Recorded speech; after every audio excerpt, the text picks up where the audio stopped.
मी जर तुम्हाला तुमच्या मुलीशी बोलू दिलं तर तुम्ही जेवाल? हो. प्रॉमिस ना? हो नक्की.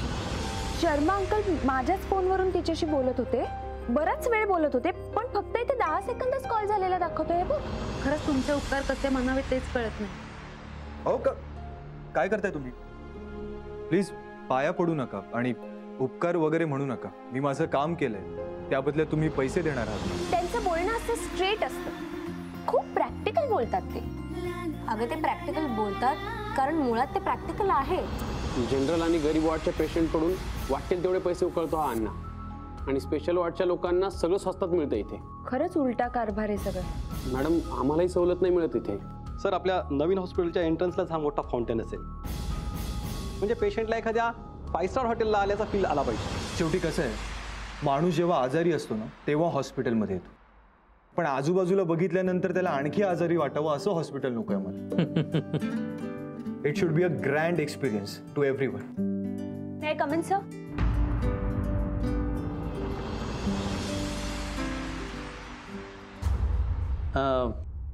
आमची इम्पॉर्टंट मीटिंग चालली आहे इथे, नंतर ये please. Sir sorry to disturb you, पण माझं जरा काम होतं तुमच्याकडे आणि तुमच्याशी बोलायचं होतं. हे बघ, खूप महत्त्वाचं काम नसेल ना तर आपण नंतर भेटून बोलूयात ना प्लीज. नाही सर, अर्जंट असं नाही, पण इथे खूप महत्त्वाची मीटिंग चालली आहे अंजली. आणि अशी एकदम आत येत जाऊ नकोस प्लीज. या ओके सर, सॉरी. थँक्यू. हां सर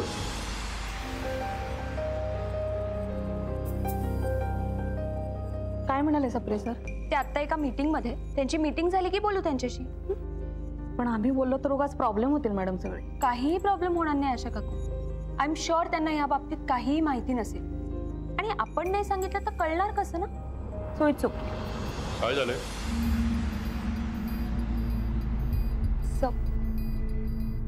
एनी प्रॉब्लेम? म्हणजे एखादा क्रिटिकल पेशंट ऍडमिट झालाय का वॉर्डमध्ये? काय झालंय? नाही सर, पेशंट नाहीये. मग काय प्रॉब्लेम आहे? अशा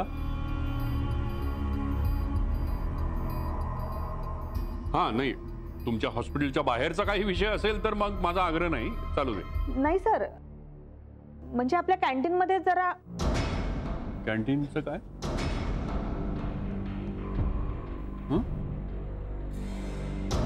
काय झालं? नाही म्हणजे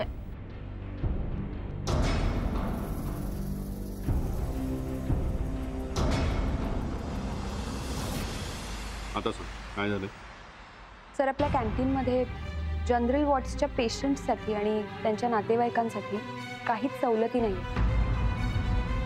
म्हणजे आताच मी एका आजोबांशी बोलले तेव्हा कळलं, कॅन्टीनमधलं जेवण त्यांना परवडतच नाही.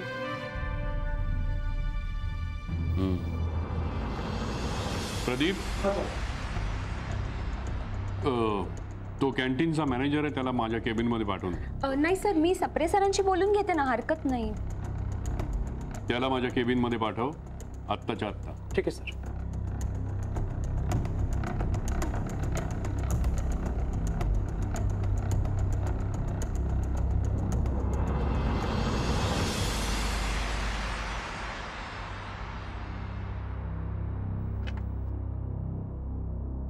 साहेब मी आत येऊ?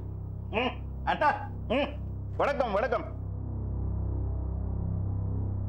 साहब मुझे जनार्दन साहब ने बुलाया है. मग चहा सँडविच घेऊन जा ना. हा इकडे कशाला आला?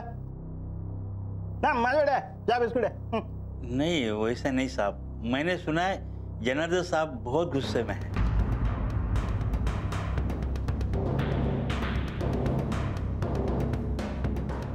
चिडायला काय झालं त्यांना?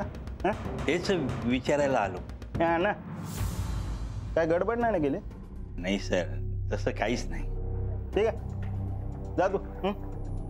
मी सप्रेंशी बोलतो. आणि हे बघ, जनार्दन सर जे काय बोलतील ते ऐकून घ्यायचं फक्त. हां जमेल ना? हां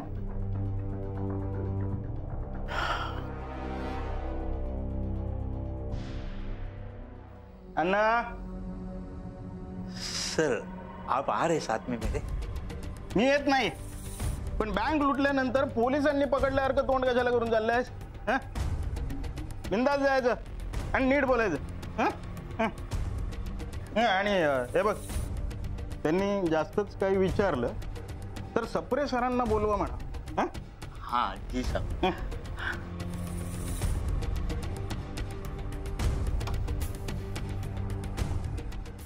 या अण्णाने आता काय माती खाऊन ठेवली आहे. बिस्किट खाऊया. हे बघ अण्णा, प्रॉफिट घ्यायला माझी ना नाहीये. तू काही चॅरिटी करायला आलेलं नाहीयेस इथे, मला माहिती आहे. पण म्हणून हे रेट्स? लेकिन साहब तुम्हाला तर माहिती आहे महागाई किती वाढली आहे. तेल आटा सब्जी ये पुराने रेट में मेरे को नहीं परवड़ता साहब. हे बघ, तू ही महागाईची कारण मला सांगू नको. उसमें तो मेरा खर्चा भी नहीं निकलता साहब. हॉस्पिटल को भाड़ा भी देना पड़ता है और लाइट बिल मेरे को ही भरना पड़ता है साहब. ही सगळी कारणं झाली, पण ही सगळी कारणं सांगून तू हे रेट जस्टिफाय नाही करू शकत. आणि काय रे, या रेट्स मध्ये युनिफॉर्मिटी नको म्हणजे सर? अरे म्हणजे स्पेशल वॉर्ड मधल्या माणसांना तू हे जेवण फुकट देतोस आणि हे गरीब आणि गरजू माणसं येतात त्यांच्याकडनं ह्या रेटनी पैसे घेतोस. आणि मला एक सांग, हे डॉक्टर्सना फ्री काय? मान खाली घालू नकोस, मला उत्तर हवंय आत्ताच्या आत्ता. या रेट्स मध्ये युनिफॉर्मिटी हवी. डॉक्टरसाठी एक रेट आणि पेशंटसाठी एक रेट हे असं चालणार नाही. अंजलीने मला हे सांगितलं नसतं तर मला हे लक्षातच आलं नसतं. अरे मी आता काय काय बघायचं? लेकिन साहब ये रेट मैं नहीं फिक्स करता. मग कोण ठरवतंय? हो हॉस्पिटल का मैनेजमेंट लोग तय करता कि ये माल का इतना रेट. मैं उससे ज्यादा नहीं कमाता साहब. आपको झूठ लगा तो आप सप्रे साहब को पूछो. हाँ एक मिनिट. इंडियामध्ये जेवढे हॉस्पिटल्स आहेत त्या सगळ्या हॉस्पिटलपेक्षा एक पाऊल नाही 10 पावलं पुढे पाहिजे हे हॉस्पिटल. Yes sir.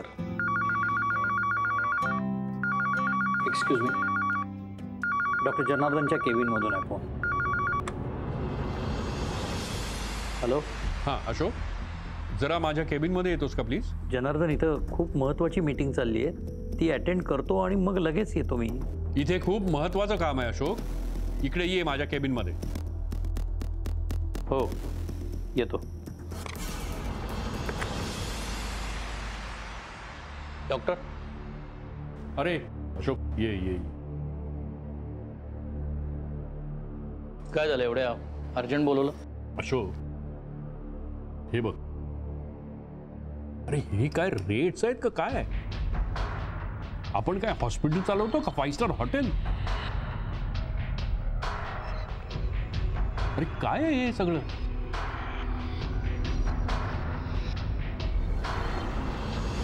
तू का आली आहेस इथं? वॉर्ड मध्ये जा, काम करा आपलं. चला नाही, थांब जरा, मी तिला बोलवून घेतलं इथे. तू थांब जरा. सर आपण नंतर बोलायचं का? म्हणजे मी परत येतो वाटलं तर. आणि नंतर का? आत्ता का नाही? बोल ना. आणि अशोक तुला हे सगळं माहिती होतं? हो. अरे मग आपण हे का चालू देतोय सगळं? आणि हे बघ, स्पेशल वॉर्ड मधल्या लोकांकडून जेवणाचे पैसे घेतले जात नाहीत आणि त्या गरीब आणि गरजू लोकांकडून आपण ह्या रेटनी पैसे घेतो. डॉक्टर, स्पेशल वॉर्डच्या चार्जेसमध्ये हे सगळे इन्व्हॉल्व आहे, इन्क्लूड केलेले आहे ते सगळे. आणि जनरल वॉर्डला आपण खूप सवलती देतो ऑलरेडी. बरोबर आहे, ट्रीटमेंटमध्ये आपण त्यांना सवलती देतो, पण मग ह्या कॅन्टीनच्या रेटमधनं आपण ते सगळे पैसे असे वसूल करतो. Is not fair. हे आत्ताच्या आत्ता रेट्स कमी व्हायला पाहिजेत विथ इमिजिएट इफेक्ट. मी जरा स्पष्ट बोलू का डॉक्टर? हॉस्पिटलचा खर्च कसा निघणार मग? आपण जर या अशा सवलती द्यायला लागलो तर स्टाफचा पगार आहे, इतर खर्च आहेत, हे कसे काढणार आपण? अरे पण त्या गरीब लोकांना हे असं महागडं अन्न देऊन? आपले रेट इतर हॉस्पिटल्सपेक्षा खूप कमी आहेत, हे तुम्हालाही माहिती आहे डॉक्टर. इतर हॉस्पिटलमध्ये काय चालतं ह्याच्याशी मला काहीही देणं घेणं नाही. आपल्या हॉस्पिटलमध्ये हे असं असता कामा नाही. डॉक्टर जनार्दन, आफ्टर ऑल हा बिझनेस आहे. अशोक, सर्व्हिस सेक्टर आहे हा. सर्व्हिस म्हणजे सेवा आणि बिझनेस म्हणजे प्रॉफिट. या दोन्ही गोष्टी एकत्र नाही येऊ शकत. पण या दोन्हीचा मेळ कधीतरी घालायला हवा ना. अरे हो, पण म्हणून तुम्ही 30 रुपयाची इडली अशी 60 रुपयाला विकाल? दिस इज डिस्गस्टिंग. हे आत्ता थांबवायला हवं. ठीक आहे, तुझं काय करावं असं म्हणणं आहे मग? हे रेट आत्ताच्या आत्ता कमी करा ताबडतोब. ठीक है, करतो कमी. गुड. अन्ना जी सर. समझलंय? हाँ साहब, मैं अभी नया रेट कार्ड बनाता है. हाँ, मैं आऊँ? ठीक है. अरे नाही, तू थांब ना. सर मी येऊ? हां, तू नाही. Thank you sir. अरे अशोक, अरे काय चाललंय हे? मला माहितीच नव्हतं. हे अंजलीनी माझ्या लक्षात आणून दिलं हे सगळं. मला एक सांग, तुला पटलंय ना हे सगळं? हो, म्हणजे पटतंय ना. हां, म्हणजे इतर हॉस्पिटलमध्ये काय चालतं याच्याशी आपला काहीही संबंध नाही. हे बघ, आपण एक तत्व म्हणून हे हॉस्पिटल चालवतो. आपण त्या तत्वाशी प्रामाणिक असायला पाहिजे, नाही का? बरोबर आहे. हां, चला येतो.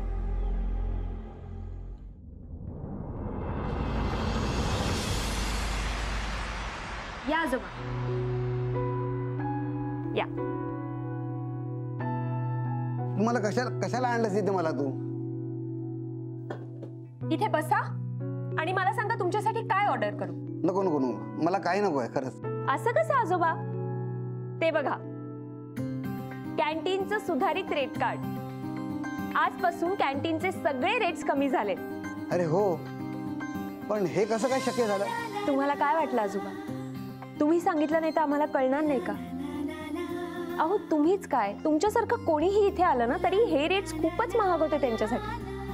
पण जनार्दन सरांना जेव्हा कळलं ना तेव्हा त्यांनी ताबडतोब सगळे रेट्स कमी करायला लावले. हो ना, मोठ्या हॉस्पिटलमध्ये धडकीच भरायची खर्चाचा विचार करून. पण इथली माणसं खरंच फार चांगली आहेत. खरंय तुमचं. जनार्दन सर सगळ्यांचा खूप विचार करतात. खरं तर हे त्यांच्यामुळेच शक्य झालंय. खरंच मुली, तुमच्यासारख्यांना बघून वाटतं की डॉक्टरांना देव मानण्याचे दिवस पुन्हा आलेत. सुखी राहा मुली, सुखी राहा. आता बसा, या. Anjali madam, good evening. Good evening. बोला आशा काकू. तुमच्यासाठी स्पेशल चहा. Thank you so much. पण हे कशासाठी? मॅडम, कॅन्टीनचे रेट्स आता कमी झालेत, त्यामुळे आम्हाला परवडतं तिकडे खाणं. आणि हे सगळं तुमच्यामुळे झालंय. नाही, माझ्यामुळे नाही. हे सगळं फक्त जनार्दन सरांमुळे झालं. जनार्दन सर नेहमीच प्रत्येक बाबतीत आमचा विचार करतात.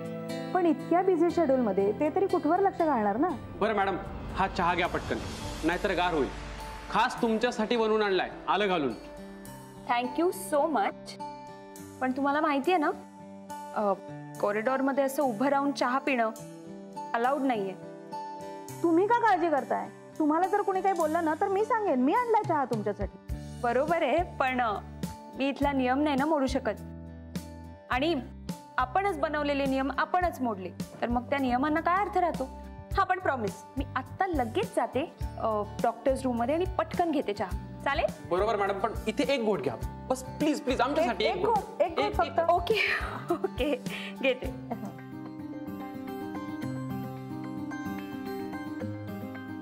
अरे वा, खरंच मस्त झालाय चहा, एकदम स्पेशल वाला.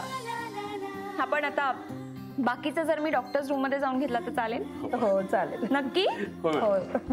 येऊ आम्ही. Yes, thank you. ओके.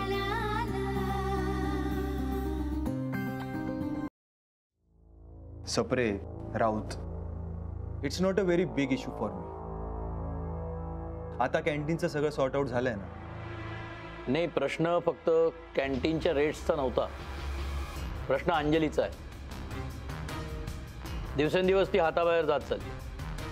परवा आता आपली एवढी महत्वाची मीटिंग चालू होती तेव्हा आल्यावर तिला बाहेर जायला सांगितलं तर ती सरळ डॉक्टर जनार्दनकडे गेली. Anjali, thank you very much. Sir, कशासाठी? ह्या गरजू पेशंटसाठी मी जो वॉर्ड काढलाय आपल्या हॉस्पिटलमध्ये, त्यांच्याकडून त्यांच्या जेवणासाठी आणि खाण्यापिण्यासाठी इतके पैसे उकळले जातात, हे जर तू मला सांगितलं नसतंस तर मला समजलंच नसतं कधी. एक साधी इंटर्न मुलगी आहे ती, तिला एवढं सिरियसली घ्यायचंच कशाला? आणि मला तर खात्रीच आहे काही दिवसात हॉस्पिटलला धर्मशाळा करून टाकणार ही मुलगी. आपल्याला काय करायचंय, जे चालतंय ते चालू दे ना. ही अशी वृत्ती बोकाळते सगळीकडे. पण आपण म्हणतो ना, ही सगळी सिस्टीम करप्ट आहे आणि ती बदलायला हवी. पण त्याची सुरुवात कोण करणार? आपणच ना. तुझ्या लक्षामध्ये जी गोष्ट आली ती इतर दुसऱ्या कोणाच्या लक्षातही आली असेलच ना. जनार्दन तिचं सगळं ऐकून घेतात, आम्ही काय करायचं मग? तुम्ही सांगून बघा ना एकदा जनार्दन सरांना. तुम्हाला काय वाटतं मी बोलत नसेन? पण काही गोष्टी नाही बोलत. अंजली, तुझं हे जे वेगळेपण आहे ना, ते असंच टिकवून ठेव. सोपं नसतं अंजली प्रवाहाच्या विरुद्ध पोहणं. प्रवाहाच्या विरोधात पोहणं काय असतं हे बघतच मी लहानाची मोठी झाले. म्हणजे माझे वडील सोशल वर्कर होते. आमच्या गावातल्या मुलांसाठी आणि आजूबाजूच्या परिसरातल्या मुलांसाठी ते फिरती शाळा चालवायचे. फिरती शाळा? हो. वा, छान आहे कल्पना. हे सगळं जुन्या विचारांमुळे आणि जुन्या सिस्टीममुळे होत आहे, आणि हेच बदलायचं आहे मला. आपल्या नवीन हॉस्पिटलमध्ये हे प्रश्नच उभे राहणार. गावातल्या अनेक लोकांचा विरोध सुद्धा त्यांना पत्करावा लागला अनेकदा, पण मिळणारे आशीर्वाद कितीतरी पटीने जास्त होते असं म्हणायचे ते. ठीक आहे, तुम्ही वा पुढे, मी बघतो काय करायचं. नाही, तुझ्या कानावर घालायचं म्हणून घातलं, बाकी काय नाही. मी बघतो. चला.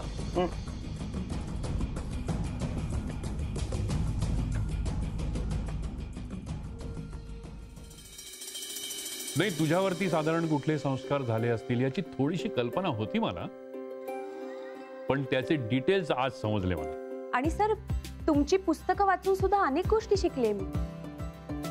म्हणजे फक्त डॉक्टरच नाही, पण माणूस म्हणून जगताना पडणाऱ्या प्रश्नांची उत्तरं सुद्धा मला तुमच्याच पुस्तकातून मिळाली. त्यामुळे त्याचेही संस्कार आहेतच माझ्यावर.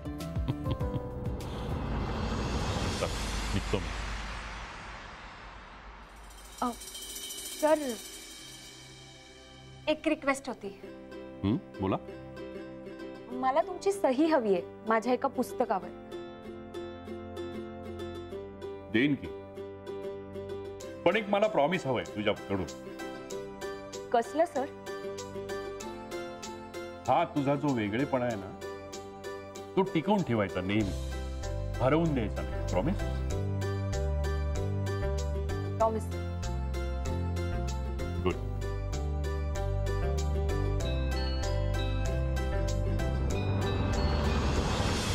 हां, हॅलो. मला उद्याच्या उद्या नवीन हॉस्पिटलचं मॉडेल रेडी हवंय. हो, उद्याच्या उद्या. काय? नाही नाही, तुम्हाला जमत नसेल तर सांगा मला, मी दुसऱ्याला कॉन्टॅक्ट देतो. काय काय काय ओके ना? ओके, मग घेऊन या लवकर.